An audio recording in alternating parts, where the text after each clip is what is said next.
आदमी जानबूझ के लंबा कर देता है कि ताकि लड़कों को लगे कि टीचर बहुत विद्वान है, एग्जाम में आता उतना है नहीं। देखो, ये गधा को भी पता है कि 2 अक्टूबर 1869 को इनका जन्म पोरबंदर में हुआ था। इनकी माता का नाम पुतली बाई, पत्नी कस्तूरबा गांधी, मोहनदास करमचंद्र गांधी, मोहनदास पिता का नाम करमचंद्र गांधी हो गया। यहाँ पर ये सब चीज़ें, बेसिक चीज़ें आप सब लोग को पता होगी। इनके 4 बेटे थे, दूगो का नाम लाल था, हरीलाल मनीलाल, एगो का नाम था, दूगो का नाम दास था, रामदास देवदास, हरीलाल मनीलाल रामदास देवदास, हरीलाल मनीलाल रामदास देवदास, हरीलाल मनीलाल रामदास देवदास, 4 बार बोलेंगे याद हो जाएगा, हरीलाल मनीलाल रामदास देवदास, याद हो गया। जमनालाल बजाज को ये अपने बेटा की तरह मानते थे, तो जमनालाल बजाज को इनका 5वां पुत्र कहा जाता था, अपने बेटा की तरह मानते थे जमनालाल बजाज को। समझ में आ गया कि नहीं आ गया? तो उन्हीं तरह होते हैं, बहुत उनको ज़्यादा मानते थे जमनालाल में। आप देखना हमारे वीडियो में अक्सर आ जाता है मिश्रा जी, मिश्रा जी। एक हमारा एक बहुत करीबी मित्र है, वो मिश्रा जी हैं वो, तो अक्सर हम वीडियो में बोल देते हैं मिश्रा जी। बचपन से उसके साथे आए हैं लोग, साथे खाते हैं लोग। आज वो मिल जाएगा तो कितना खींच के खा लेगा, उसमें से हम उसमें से खा लेते हैं। तो बहुत हम लोग में घनिष्ठता है। वैसे उनके 5वां मित्र थे, 5वें पुत्र कहा जाता था कि नहीं, जमनालाल बजाज को। क्या हो गया यार? यस, हाँ, चौरी चौरा अभी इसी में आएगा, गांधी जी वाले में ही चौरी चौरा आएगा बाबू। तो देखिए, उनके 5वें ये इनके पुत्र माना जाता था। गांधी जी ने 1863 में, 1883 में चले गए थे लंदन पढ़ने के लिए। 82 में शादी हुआ था, 83 में चले गए थे। बाद में वो लौट के आए थे। वहीं जब बाहर में थे ना, तो उन्हें दक्षिण अफ्रीका में एक केस लड़ने गए थे। तो दक्षिण अफ्रीका में इन्होंने फिनिक्स फॉर्म की स्थापना किया था, फिनिक्स फॉर्म, और ये उनका प्रथम आंदोलन था। महात्मा गांधी का प्रथम आंदोलन कहाँ था? दक्षिण अफ्रीका में। और यहीं पर इन्हें मिले थे गोपाल कृष्ण गोखले। कौन मिले थे? गोखले लिख देते हैं बस शॉर्टकट में, गोखले, गोपाल कृष्ण गोखले। और गोपाल कृष्ण गोखले को इन्होंने अपना राजनीतिक गुरु मान लिया था और कहा था, गुरु जी आप बताइए हमें क्या करना चाहिए। तो इन्होंने कहा था कि जब तक आप किसी बड़े क्रांतिकारी की चीज़ों को पढ़ नहीं लेते हैं, तब तक आप सफल नहीं हो पाएंगे बाबू। तो महात्मा गांधी ने गोपाल कृष्ण गोखले जी की बात मानकर 2 लोगों की किताबें पढ़ी। एक रस्किन की किताबें पढ़ी। किसकी किताब? रस्किन,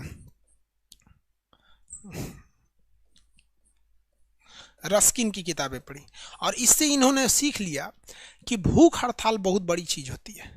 अब मान लीजिए अगर हम किसी स्टूडेंट की मांग को लेकर अगर हम भूख हड़ताल पे बैठ जाए तो हिला देंगे हम सरकार को, क्योंकि आज भी हम कभी भी निस्वार्थ स्टूडेंट के बारे में सोचे हैं।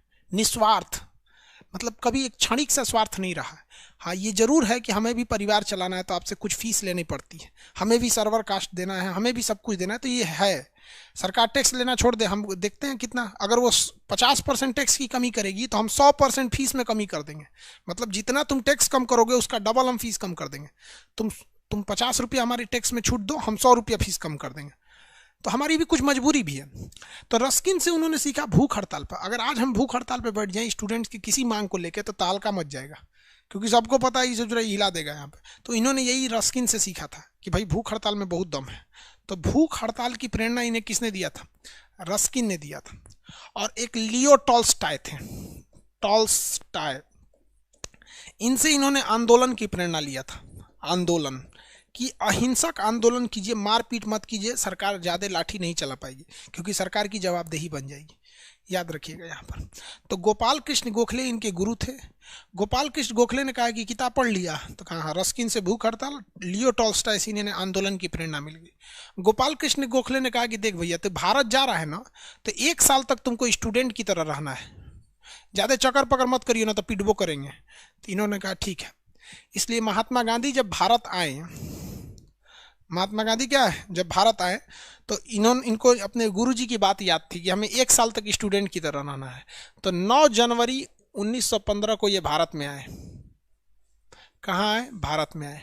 और इन्होंने कहा कि भैया हमको 1 साल तक कुछ नहीं करना है। देखो यार, तो 9 जनवरी 1915 को महात्मा गांधी भारत में आ गए। आज भी 9 जनवरी को प्रवासी भारतीय दिवस मनाया जाता है कि बहुत से होनहार भारतीय जो चले गए हैं वो आ जाएंगे। तो महात्मा गांधी को एक बात पता थी कि गोपाल कृष्ण गोखले ने कहा था कि 1 साल तक तुम्हें स्टूडेंट की तरह रहना है, इसलिए महात्मा गांधी 1 साल कुछ नहीं किए। उन्होंने 1916 में साबरमती आश्रम की स्थापना कर दिया। तो बस हम आश्रम लिख देते हैं, साबरमती आश्रम की स्थापना की। इसके लिए पैसा दिया था अंबालाल साराभाई। पैसा किसने दिया था, क्वेश्चन पूछता है, आश्रम बनाने का पैसा किसने दिया था, अंबालाल साराभाई।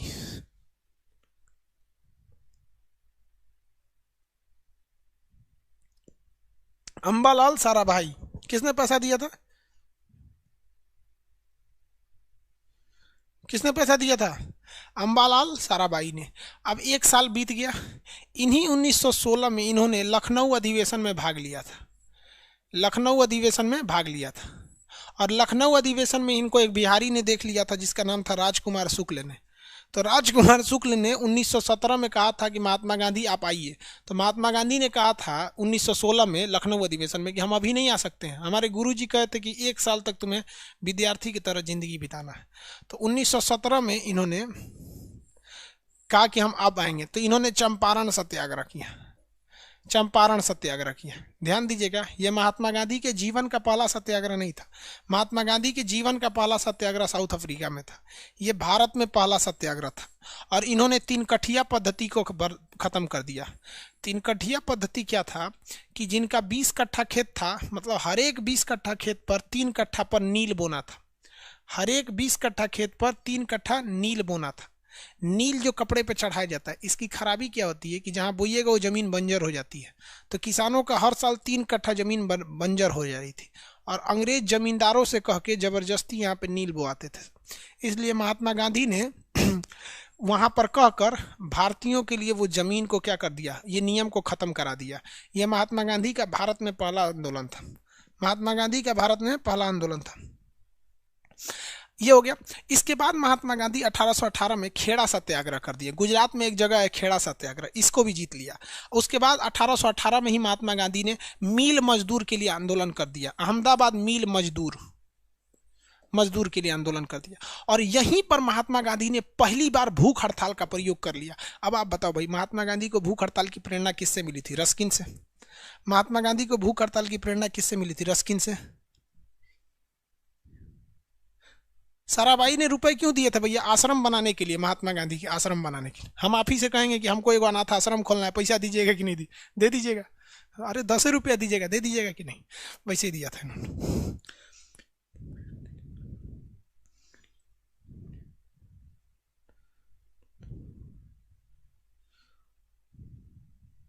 सचुरा सही बोल रहा है, जानबूझ के डिस्टर्ब कर रहा है।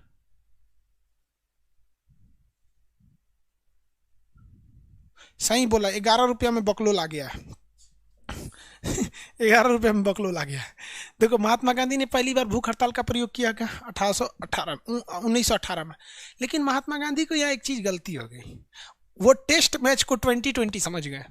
उनको लगा कि 1917 में अंग्रेजों को हरा दिए, खेड़ा सत्याग्रह में हरा दिए, मिल मजदूर में हरा दिए, ये 2020 मैच है, एक काम करते हैं असहयोग आंदोलन करके अंग्रेजों को हरा देते हैं। उनको लगा नहीं कि सोच रहे टेस्ट मैच है 3 दिन चलेगा, सोच रहे 2020 है। इन्होंने कह दिया भैया 1919 में इन्होंने कौन सा आंदोलन चालू किया था, 1919 में इन्होंने एक और विरोध कर दिया। इन्होंने सोचा कि और खतरनाक काम करेंगे, रॉलेट एक्ट का विरोध आया। रॉलेट एक्ट, देखो भैया, अगर आप बीपीएससी का एग्जाम देते ना तो हम इसको आपको बताते हैं रॉलेट एक्ट का मतलब। रॉलेट एक्ट अंग्रेजों ने किस लिए लाया था, तो भैया देखिए इसमें क्या था, ये एक आतंकवाद से रोकने के लिए था। इनका कहना था ना रॉलेट एक्ट में कि किसी भी क्रांतिकारी को अंग्रेज जो हैं वो जब चाहे तब गिरफ्तार कर सकते हैं। इसे बिना अपील, बिना दलील और बिना वकील का कानून कहा गया। महात्मा गांधी ने कहा कि ये काला कानून है, इसका विरोध होना चालू हुआ इस कानून का। इस कानून के विरोध प्रदर्शन में एक घटना हो गई, जलियांवाला बाग। 13 अप्रैल 1919 को, 13 अप्रैल 1919 को क्या हो गया, जलियांवाला बाग। अब इतना डिटेल से तो जाने की जरूरत नहीं। जलियांवाला बाग में आपको पता है कि निहत्थे लोगों पे गोली चला दी गई थी। इसकी जांच के लिए हंटर आयोग का गठन किया गया, हंटर आयोग का गठन किया गया। हंटर आयोग का गठन किया गया और महात्मा गांधी ने इस घटना से दुखी होकर अपने कैसरे हिंद की उपाधि लौटा दिया। कहा कि हम तुमने हमको जो उपाधि दिया हम लौटा देते हैं। कैसरे हिंद की उपाधि लौटा दिया। और महात्मा गांधी इतने दुखी हुए कि 1920 में उन्होंने क्या चालू कर दिया, असहयोग आंदोलन। और कहा कि कोई भी व्यक्ति अंग्रेजों का सहयोग नहीं करेगा, असहयोग आंदोलन, असहयोग आंदोलन चालू कर दिया। उन्होंने कहा कि अंग्रेजों का बाल मत काटो, अंग्रेजों का नाखून मत काटो, अंग्रेजों के कपड़े मत धुलो, उनका जूता मत साफ करो, उनकी दुकान से कुछ खरीदो मत। मतलब अंग्रेज जहाँ भी है उनको बाइकआउट करो, जैसे अभी कहीं बाइकआउट चाइना। तो महात्मा गांधी को लगा कि बाइकआउट कर देंगे तो अंग्रेज भाग जाएंगे सब। यही महात्मा गांधी गलती कर गए। महात्मा गांधी की ये रणनीति सफल नहीं हो पाई और महात्मा गांधी को यहाँ हार का सामना करना पड़ा। अंग्रेजों पे कोई असर नहीं पड़ रहा था, जबकि महात्मा गांधी ने कह दिया था कि तुम लोग असहयोग आंदोलन चालू करोगे ना तो 1 साल में आज़ादी मिलेगा। तो लोगों को लग गया कि 1921 में तो आज़ादी मिल ही जाएगा। आज़ादी नहीं मिला। 1922 में आगे आज़ादी नहीं मिला। अब महात्मा गांधी कहें कि ससुरा ये तो प्लान मेरा फेल हो गया, सक्सेस नहीं होगा। अब महात्मा गांधी कोई बहाना खोज रहे थे। होशियार बहुत थे महात्मा गांधी, कोई बहाना खोज रहे थे कि कौन बहाना करके हम क्या करें, ये आंदोलन को ख़त्म कर दें। जैसे मान लीजिए हम अभी पढ़ा रहे हैं, अभी खांसी उपट जाएगा तो खांसी का बहाना करके क्लास रोक देंगे। वैसे इन्होंने क्या किया, तो 5 फरवरी 1922 को चौरी चौरा एक जगह था, चौरी चौरा गोरखपुर के पास है चौरी चौरा, वहाँ पर भीड़ वाले असहयोग आंदोलन कर रहे थे। अंग्रेजों भार में जाओ, भारत माता की जय कर रहे थे। तब तक पुलिस वाले उन सब पे डंडा से मारने लगे सब। तो भीड़ ज़्यादा थी, पुलिस वाला उनको दौड़ा दिया। अब पुलिस वाला थाना में घुस गया और अपने आप को लॉकअप में बंद कर लिया और अंदर आके पुलिस वाला कहता है मारो, अब मारो। अब सोचा लॉकअप बहुत मजबूत रहता है, मारो मारो। अब भारत वाला बहुत खचरा होता है सब। गांव में आदमी को देखो, ललकारना नहीं, गांव की भीड़ कुछ कर देती है। तो गांव का कोनो कहा निकल साले निकल, तो कहा नहीं निकलेंगे नहीं निकलेंगे। तो वो गौवा लग गया तो एगो बाहर से ताला मार दिया। तो अंग्रेज अंदर से कह रहा है what are you doing, I already lock this lockup from inside. तो अंग्रेज कह रहा है आई लॉक फ्रॉम आउटसाइड। तो कहा कि इससे सुरा पगला है क्या, दोनों ओर से काहे बन गया। तब मट्टी तेल होके फेंक दिया। तब वो अंग्रेजवा CBSE बोर्ड वाला देर से समझा कि रे साला ही तो बाहरों से बंद कर दिया, ऊपर से मट्टी तेल फेंक दिया और मार दिया माचिस। साला 22 आदमी, देखिए 1922 में 22 आदमी मर गया, जिंदा भूज दिया। क्या किया, जिंदा भूज दिया। अंग्रेजों को महात्मा गांधी के गुरु जो थे गोपाल कृष्ण गोखले, लियो टॉल्स्टॉय ने कहा था कि आंदोलन जब जब उग्र होगा वो आंदोलन सफल हो ही नहीं सकता है। जब जब आप उतावला होइएगा सफल नहीं हो जाएगा। आपको विश्वास न होना तो आप एक बार महाभारत देखिएगा, उससे बड़का तो युद्ध नहीं है। पूरे महाभारत में एक जगह भी आपको नहीं दिखेगा कृष्ण भगवान गुस्सा हुए, जबकि सारा लीला उन्हीं के रचल था। मार काट कराना, छल करना, जबरदस्ती सूर्यास्त करा देना, कर्ण का कवच कुंडल उतरवा देना, धोखा से द्रोणाचार्य से हथियार छुड़वा देना कि ये अस्वस्थामा हतो हता। लेकिन एक जगह भी कृष्ण भगवान गुस्सा हुए हैं? नहीं हुए। नहीं, लियो टॉल्स्टॉय ने यही कहा कि भैया अगर तू गुस्सा हुए तो आंदोलन खत्म हो जाएगा। और यहाँ गलती हो गया। चौरी चौरा में इन लोगों ने क्या कर दिया, 22 लोगों को मार दिया। अब अंग्रेजों को बहाना मिल गया, बहाना मिल गया कि रे गांधी जी तोरा चक्कर में सब हुआ है, ये हुआ है। लेकिन अंग्रेजों को डर था, महात्मा गांधी को गिरफ्तार नहीं किया सब। महात्मा जान रहा था वो भीड़ को गिरफ्तार करने गया था, सब अंग्रेज तो बुझा गया सब, ये मेन लीडर है, एकरा गिरफ्तार करेंगे तो पूरा फ्राई कर देगा। लेकिन महात्मा गांधी को गिरफ्तार नहीं किया अंग्रेज। देखिए कितना दिमाग है अंग्रेजों का। कहा कि भैया एकरा गिरफ्तार करेंगे ना तो पूरा हिंदुस्तान का थाना जला देगा सब, हम लोग को अभी आज़ादी देना पड़ेगा। यहाँ महात्मा गांधी से गलती हो गई, क्योंकि यहाँ भी अगर असल में महात्मा गांधी नरम दल वाले थे, गरम दल वाले थे ही नहीं। तो उन्होंने कहा कि भैया हम आंदोलन वापस लेते हैं। तो जो भीड़ कल तक अंग्रेजों से लड़ रही थी ना, वही भीड़ महात्मा गांधी के खिलाफ हो गई कि काहे वापस लेंगे। तो कह रहा नहीं, आप लोग ने गलत किया, जला दिया। कहा कि जला दिए तो कहा आपका दामाद था, कहा जला दिए हैं, चचरा मार रहा था हम लोग को लाठी चार दामों मार दिए यहाँ पे, कौन चीज हो गया यहाँ पे, हम आंदोलन वापस नहीं लेंगे। जवाहरलाल नेहरू ने भी कहा कि इससे जो कश्मीर के किसी गांव में अगर कोई हत्या हो जाती है, अपराध हो जाता है, तो उसका सजा आप कन्याकुमारी के किसी गांव को क्यों दीजिएगा। चौरी चौरा में हुआ है, आप चौरी चौरा में आंदोलन को स्थगित कीजिए।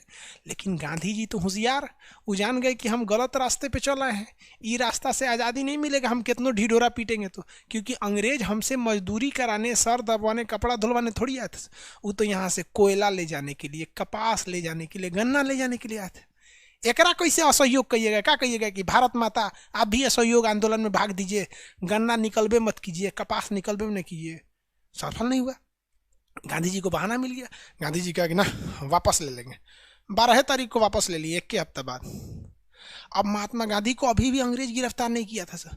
जानता था सर कि एक बुढ़ऊ को गिरफ्तार करेंगे ना तो कुल मिल के पूछ देगा सर, इसलिए महात्मा गांधी को नहीं गिरफ्तार किया सर। लेकिन 1 महीना बाद सब लोग गांधी जी को गरियाने लगे कि ये बुढ़वा आंदोलन वापस ले लो, एक करम जल्ला कहीं का, तू काहे वापस लिया यहाँ पे। अंग्रेजों ने देखा, अरे साला ये तो मजा आ गया। ये क्या हो गया कि भारतीयों ने ही महात्मा गांधी को गरियाना चालू किया, अब उठा ले, अब उठा ले, अब उठा ले। तो अब बुढ़ऊ को उठा ले गए सब अंग्रेज। सब 10 मार्च को महात्मा गांधी को गिरफ्तार किया सब और 6 साल का सजा सुना दिया सब।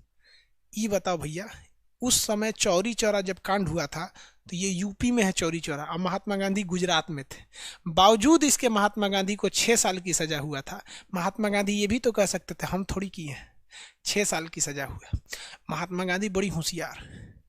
जब महात्मा गांधी बीमार गए उसमें तो झूठे बीमार पड़ गए, सांस ओस नहीं लेते थे, 5 दिन पे 6 दिन पे खाना खाते थे, टर करते थे, उठाते थे सब महात्मा गांधी को तो ढह जाता था इसे, यहाँ पे तबीयत खराब हो गया था। अंग्रेज का शरीर बाहर कर, बाहर कर, अंदरवा मर जाएगा तो सब ससुरा कहेगा सब गंधिया को मार दिया और हम लोग को मार डालेगा, सब बाहर कर, बाहर कर। तो सब चादर उदर में टान के महात्मा गांधी को, जान के बकरी उकरी बीमार पड़ जाती तो फेंक देता आदमी, महात्मा गांधी को जेल के बाहर कर दिया सर, जा बुढ़ो। महात्मा गांधी देखे ससुरा बाहर कर दिया सर, भाग जो यहाँ से, भाग गए वहाँ तुरंत यहाँ पे। 1924 में जाके तुरंत कांग्रेस के अधिवेशन में भाग ले लिया। देखिए कितना होशियार आदमी है ये। कांग्रेस अधिवेशन में जाके कर्नाटक के बेलगाम में अध्यक्ष बन गया, ताकि पूरी हिंदुस्तान में हल्ला हो गया कि बुढ़ऊ छूट गई, लो गांधी जी छूट गए, गांधी जी छूट गए, ताकि अंग्रेज दोबारा नहीं पकड़ पाएगा। क्योंकि दोबारा पकड़ेगा, मान लीजिए किसी के घर और में रुके रहते तो तुरंत कहते थे कि बुढ़वा झूठ बोल रहा है, बीमार नहीं पड़ल था, यहाँ पे खाली बहाना कर रहा था, इसे यहाँ पे लेके भाग गया सब महात्मा गांधी को। समझ आ गया कि नहीं गया? लेके भाग गया सब महात्मा गांधी को। 24 में आके कांग्रेस की अधिवेशन में आ गया। अब महात्मा गांधी ने कहा कि एक काम करते हैं, अब कोनो आंदोलन नहीं करेंगे, अभी कर देंगे तो कांड हो जाएगा, एक काम करते हैं अभी कुछ समाज सेवा कर देते हैं। तो महात्मा गांधी 6 सालों तक समाज की भलाई किया था। आपको जानकर ताज्जुब होगा कि कोरोना से भी खतरनाक बीमारी प्लेग होती है, जिसे काली मौत कहा जाता है। उस समय महात्मा गांधी बिना मास्क के, बिना पीपीई किट के, कोरोना से भी खतरनाक मरीज जिसे प्लेग कहा जाता था, उन प्लेग के मरीजों का रुई लेके घाव साफ करते थे। वो व्यक्ति जो लंदन पढ़ सकता है। आज हम आपको चैलेंज करते हैं कि बिना मास्क और बिना पीपीई किट के आप अपने रिश्तेदार का इलाज नहीं कीजिएगा। कोरोना में तो बाप बेटा को छोड़ के भाग गया, ये हाल हो गया। और उस महात्मा गांधी को, जिसको लंदन पढ़ने की औकात थी, वो मरीजों को घाव साफ किया। कोरोना से खतरनाक मरीज, काली मौत कहा जाता है प्लेग को, और 6 साल तक साफ किया, जब तक कि प्लेग की महामारी खत्म नहीं हो गई। और आज पीपीई किट में कोरोना हो जा रहा है। हम लोग जाएंगे हम किसी मरीज को जाएंगे इलाज करने, बस इतना बता दीजिएगा इस कमरे में 2 दिन पहले कोई कोरोना का मरीज था, आप कमरे में नहीं जाइएगा, जबकि मास्क और पीपीई किट के बावजूद।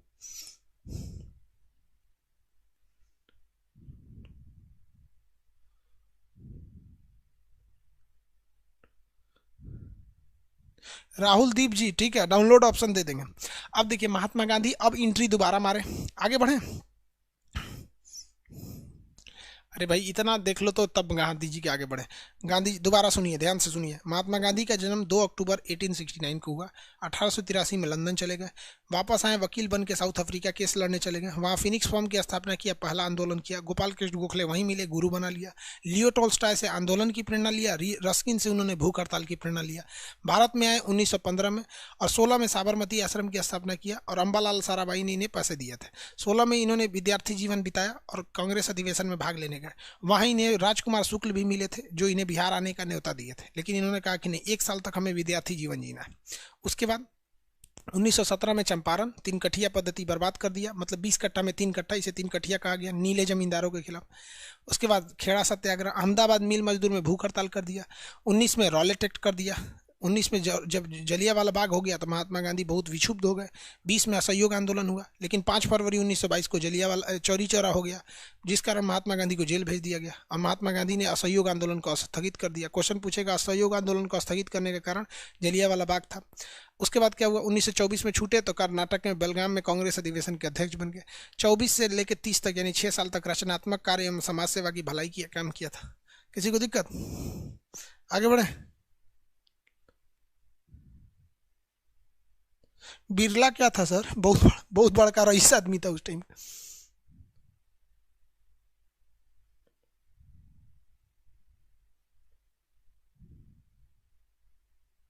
हो गया। अब देखते हैं 1930 में बुढ़ऊ कौन काम किए थे। बुढ़ऊ बोलते हैं, हम मजाक में बोल देते हैं यार, रिस्पेक्ट हम बहुत करते हैं उसकी। इवन सब लोग रिस्पेक्ट करते हैं, नरेंद्र मोदी भी रिस्पेक्ट करते हैं महात्मा गांधी के, पूरी दुनिया करती है। लंदन में भी उनकी मूर्ति है महात्मा गांधी की। चलिए देखिए ध्यान से क्या बता रहे। 1930 में महात्मा गांधी 1930 में क्या चालू कर दिए? सविनय अवज्ञा आंदोलन। 1930 में महात्मा गांधी ने, उस समय भारत का वायसराय था लॉर्ड इरविन, इरविन को कहा कि देख बेटा, हम तुमको 12 को अपनी मांग दे रहे हैं, पूरा कर ले, न तो हम पूरा भयानक आंदोलन कर देंगे।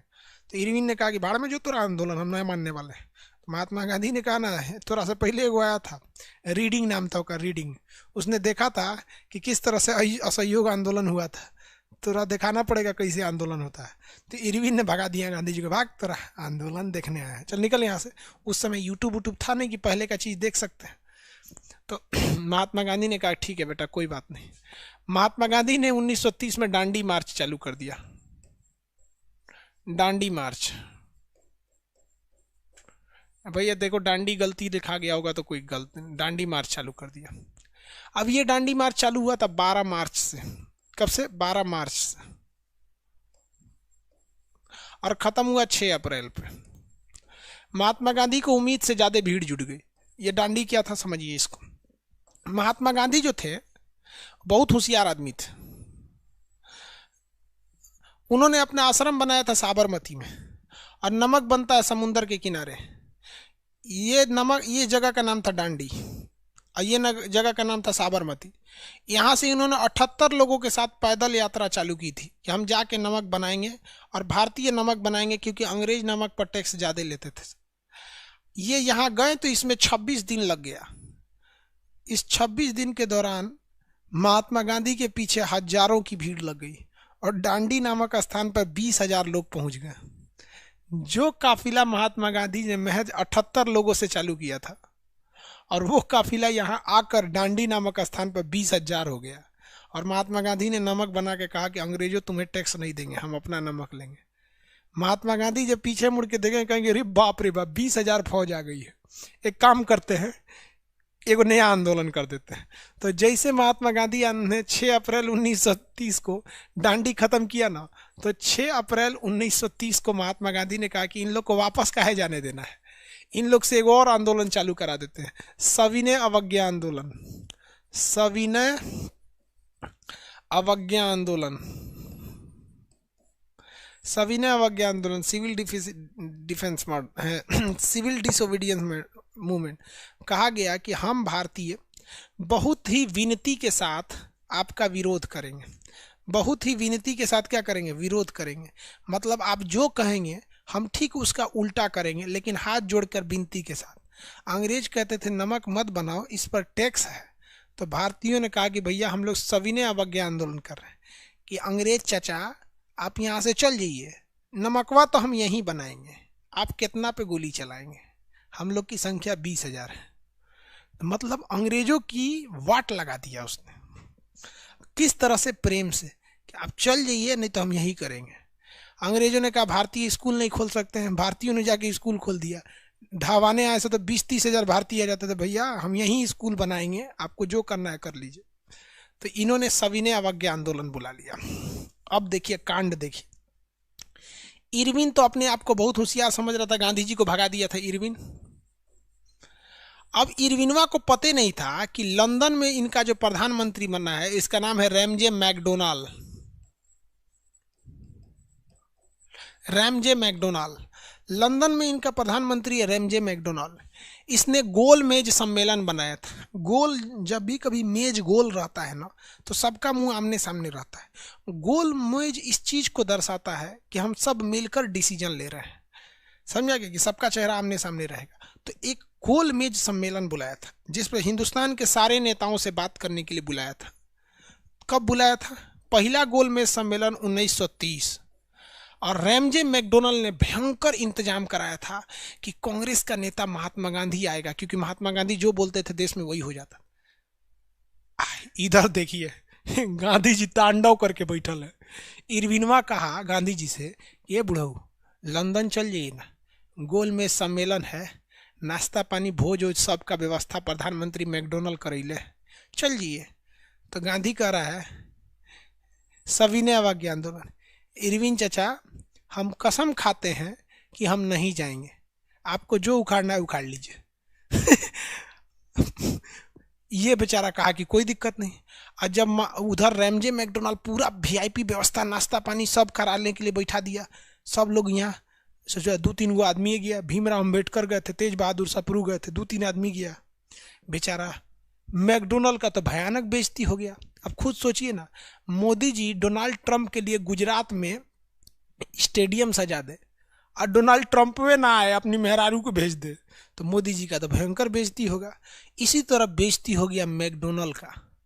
मैकडोनाल्डवा फोन करके इरविनवा को गरियाया, रे साला चोट्टा, तोरा से बोले थे ना कि गांधी जी को भेजना है, काहे नहीं भेजा? तो कह रहा महाराज बकस दीजिए, हमारा नौकरी का सवाल है। वो गंधिया यहाँ आंदोलन करके बैठल है, कौन आंदोलन नया निकाला है, जो चीज बोल रहे हैं वो उल्टे कर रहा है। तो मैकडोनाल्ड ने कहा कि रे चोट्टा कहीं का, केयू से करके गांधी जी को भेज। है दूसर का गोल में जन होने वाला है 1931 में, अगर इनमें गांधी नहीं गया तो तोरा नौकरी खा जाएंगे। तो बेचारा इरविनवा जो था गांधी जी को फोन किया, आप कौन कौन बतिया बोले थे लाइए हम सब मान लेते हैं, हमारा नौकरी का सवाल है, आप क्यों करके द्वितीय गोलमेज में चल जाइए। तो यहीं पर हुआ महात्मा गांधी किस में गए? द्वितीय गोलमेज सम्मेलन में।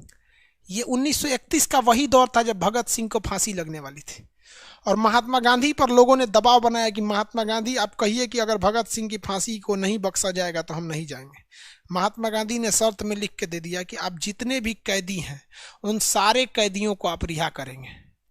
इरविन ने भी मान लिया कि हम जितने भी राजनीतिक कैदी हैं सबको छोड़ देंगे।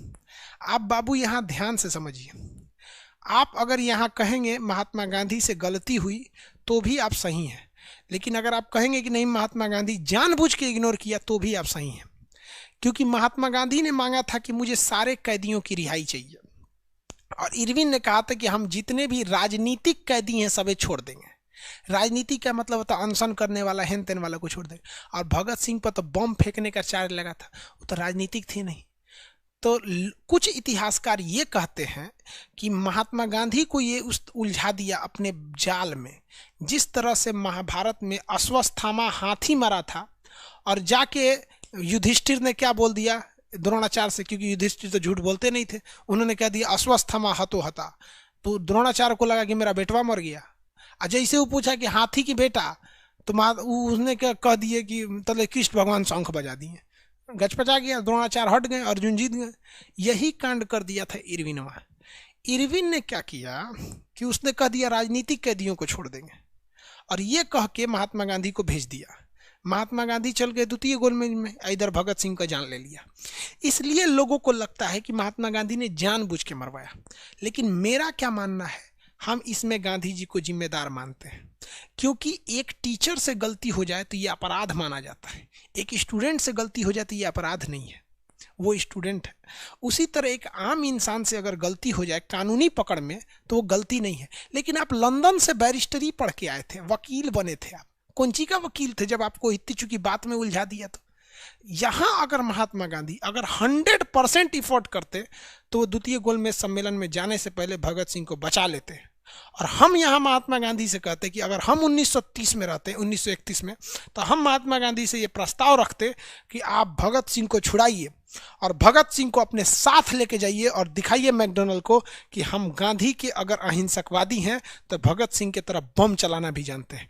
ये भारत माँ ने हमारे यहाँ एक से एक वीर को भी जन्म दिया है और ये साधु संतों की भी भूमि है यहाँ पर। लेकिन यहाँ महात्मा गांधी से ब्लंडर हुआ था और मेरे अंदर एक खराबी है, जो सही है वो सही है, भले मेरा दुश्मन भी है तो क्या हुआ, हम उनसे बोलेंगे कि सही है, और अगर गलत है तो हमारा बाबूजी भी हैं तो हम बोलेंगे गलत है। हम महात्मा गांधी के एक समर्थन भी हैं और यहाँ हम उनके कट्टर विरोधी भी हैं कि महात्मा गांधी अगर 100% चाहते तो बचा लेते, लेकिन उन्होंने 100% नहीं 50% चाहा। आपको क्या जरूरत था आपको जाने के लिए द्वितीय गोलमेज? मतलब देखो, आपको जब आंदोलन चलाना था तो आप पूरी तरह अस्वस्थ हो गए, पहले गोलमेज में नहीं गए, लेकिन जब भगत सिंह को बजाना था आप लपलपा के चले गए। आप ये भी तो रख देते कि जितने कैदी जब तक रिहा नहीं होंगे तब तक नहीं जाएंगे हम। और वहां जाने के बाद फायदा क्या हुआ? वहां मैकडोनल्ड ने कह दिया कि जिस तरह से मुसलमानों के लिए एक अलग एरिया दे रखे हैं जहां वो केवल मुसलमान चुनाव लड़ते हैं, उसी तरह दलितों के लिए अलग एरिया देंगे। तो महात्मा गांधी ने कहा कि बकलोल बनता है, तुमने जो मुसलमानों को अलग एरिया दिया है ना, एक दिन वो देश बन जाएगा। और वाकई में अलग देश पाकिस्तान बन गया कि नहीं हो गया? और महात्मा गांधी के अंग्रेज जो थे दलितों को अलग जगह देना चाहते थे, तो महात्मा गांधी ने कहा कि आज़ादी के बाद भी एगो अलग देश बन जाएगा, हम तुम्हारी बात नहीं मानेंगे। और ये वापस आ गया जब तक भगत सिंह को फांसी चढ़ा दिया गया था। तो ऐसा नहीं था कि वो लंदन में गए थे तो चमचागिरी करके आए थे, वो देश को बचा के ही आए थे, लेकिन भगत सिंह को मरता छोड़ दिया था। अगर आप इसे जिम्मेदार कहेंगे तो हम आपके साथ हैं, क्योंकि महात्मा गांधी ने भगत सिंह को बचाने का केवल 50% प्रयास किया था, 100% प्रयास नहीं किया था। समझ में आ गया कि नहीं आ गया? इसलिए अगर आपको लगता है कि हम अंधा होकर किसी का सपोर्ट करते हैं तो आप गलत हो। समझ में आ गया आपको?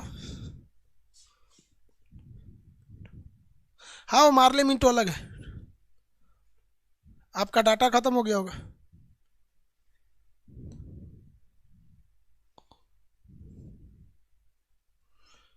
भाई बहुत देर से लाइव हो गया। उसके बाद तीसरा गोलमेज सम्मेलन कब हुआ? 1932 में। 1932 में रैमजे मैकडोनल्ड ने आखिर में घोषणा कर दिया कि हम दलितों के लिए अलग क्षेत्र दे देंगे। तो महात्मा गांधी ने आंदोलन कर दिया और महात्मा गांधी भूख हड़ताल पे बैठ गए। तब अंबेडकर और महात्मा गांधी के बीच में 1932 में एक समझौता हुआ, 24 सितंबर 1932 को, जिन्हें पूना समझौता कहते हैं, पूना पैक्ट कहते हैं। इसमें महात्मा गांधी ने कहा कि देखो, दलितों के लिए तुम अलग क्षेत्र मत मांगो, हाँ आरक्षण मांग लो, क्षेत्र मत मांगो। तो अंबेडकर जी इस पर रेडी हो गए थे कि हाँ, हमें दलितों के लिए अलग क्षेत्र नहीं चाहिए लेकिन आरक्षण चाहिए, जो आज भी चला आ रहा है। समझ में आ गया कि नहीं आ गया? तो ये पूना पैक्ट हो गया महात्मा गांधी का। इसके बाद महात्मा गांधी ने हरिजन सेवक संघ की स्थापना कर दिया था। हरिजन सेवक संघ के बाद अगला महात्मा गांधी का जो रोल था वो व्यक्तिगत सत्याग्रह था। उन्होंने कहा कि हम अकेले आंदोलन करेंगे ना तो हमारा मरवा देगा सब और आंदोलन खत्म हो जाएगा, इसलिए हर व्यक्ति आगे आए और व्यक्तिगत सत्याग्रह करे। तो महात्मा गांधी ने व्यक्तिगत सत्याग्रह किया। इसे दिल्ली चलो आंदोलन भी कहते हैं। किस आंदोलन को दिल्ली चलो आंदोलन कहते हैं? व्यक्तिगत सत्याग्रह को, कि हर व्यक्ति को आंदोलन करना पड़ेगा। इसमें पहले सत्याग्रही जवाहरलाल नेहरू और दूसरे सत्याग्रही विनोबा भावे थे। क्वेश्चन इससे दो पूछता है, व्यक्तिगत सत्याग्रह किसने चालू किया? महात्मा गांधी ने। किस सत्याग्रह को दिल्ली चलो आंदोलन कहते हैं? व्यक्तिगत सत्याग्रह को। किसे? व्यक्तिगत सत्याग्रह को। इसके पहले सत्याग्रही कौन थे? जवाहरलाल नेहरू। दूसरे सत्याग्रही विनोबा भावे। अब इसके बाद महात्मा गांधी ने भारत छोड़ो आंदोलन चालू किया 1942 में। भारत छोड़ो आंदोलन, भारत छोड़ो आंदोलन 1942 में। और इसी आंदोलन ने अंग्रेजों की कमर तोड़ दी, क्योंकि 1942 में जापान ने अमेरिका पे बम पटक दिया, हिटलर ने इंग्लैंड को बर्बाद कर दिया, फ्रांस को बर्बाद कर दिया, और भारत छोड़ो आंदोलन ने अंग्रेजों को भारत में चौपट कर दिया। तो इसी बीच आया कैबिनेट मिशन, जिसको महात्मा गांधी ने भी ठुकरा दिया, और अंततः अंग्रेजों को मजबूर होना पड़ा कि आज़ादी, भारत को आज़ाद ही करने के लिए। तो अगर द्वितीय विश्व युद्ध नहीं होता तो हमें आज़ादी बहुत देर से मिलती। तो अब बताइए, इतना सारा काम किया महात्मा गांधी ने। महात्मा गांधी को पकड़ के जेल में डाल दिया गया था 1942 में। जब आज़ाद हुए महात्मा गांधी जेल से तो उनकी पत्नी मर चुकी थी। सोच सकते हैं, हमारे देश में अर्नब गोस्वामी को गिरफ्तार किया गया था 3 दिन के लिए, कितना बड़ा बवाल हुआ था, सुप्रीम कोर्ट ने उन्हें छोड़ दिया।